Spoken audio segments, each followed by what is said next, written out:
Okay, so Safdar, given that we're launching the Deathscapes site today, I was wondering then if you could just speak a little bit about one aspect of the site that you found most significant.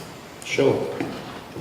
First, I'd like to begin by acknowledging the Gadigal people of the Eora Nation, pay my respects to the elders past and present, and also say what an honour it is to be speaking here today, and a big thanks to the Deathscapes team. It's a real honour for me to be a part of the advisory panel to this project, because I think it's such an important project for putting sites in context. And I suppose the part of the website which I would like to talk about, and the site that I have most experience with, is the Villawood Detention Centre.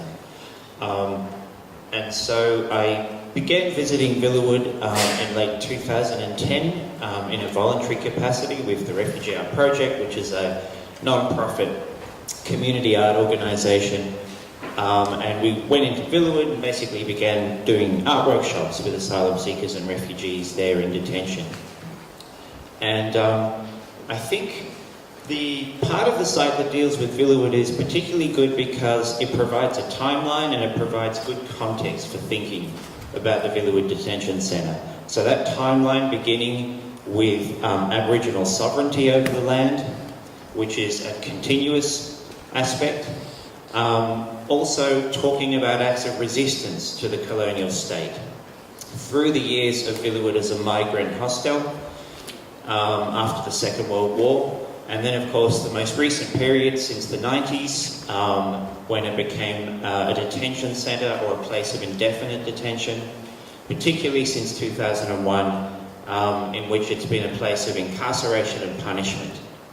And so I think that timeline and that context is very important for thinking about Villawood, but also the acts of resistance to the colonial project.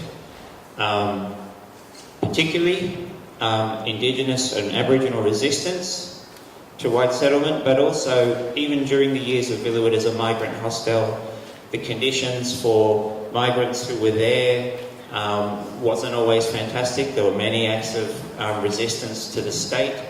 And of course, more recently, as a detention centre, there's a long tradition of protest in Villawood, particularly rooftop protests. When people have been pushed to a point where they just felt they weren't being heard or listened to, and their cases were going nowhere, and they were being rejected, and their processes were being frozen. So there's been a number of that. Villawood has changed recently. After there was a particularly large protest and riot and fire, which many of you may remember, in 2012, and after that, it's gone through a series of renovations.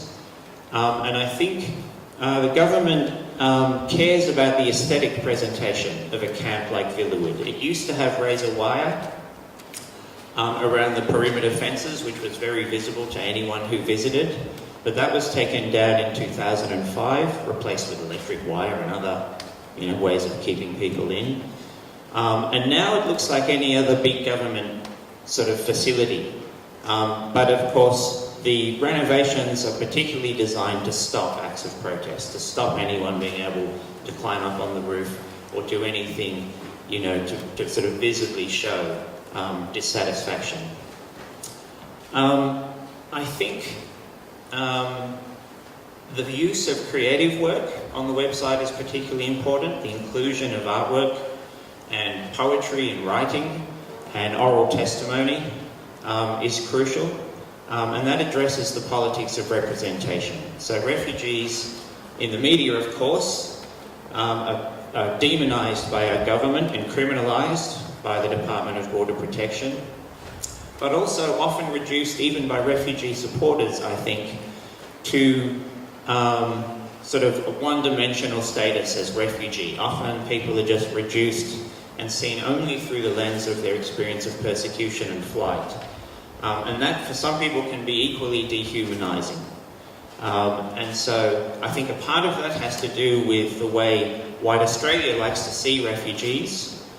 The perception is that to be a genuine refugee, you need to be in a state of abject suffering. You need to be someone sort of passively receiving our generosity.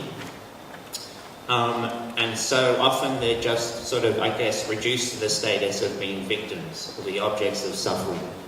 And so to include artworks and aspects of cultural expression to underscore the agency of people in detention, of refugees who come to Australia, is very important, because people are more, of course, than just their experience of becoming a refugee. And I think it's important that to go back to the issue of resistance, people's expression of agency takes many forms.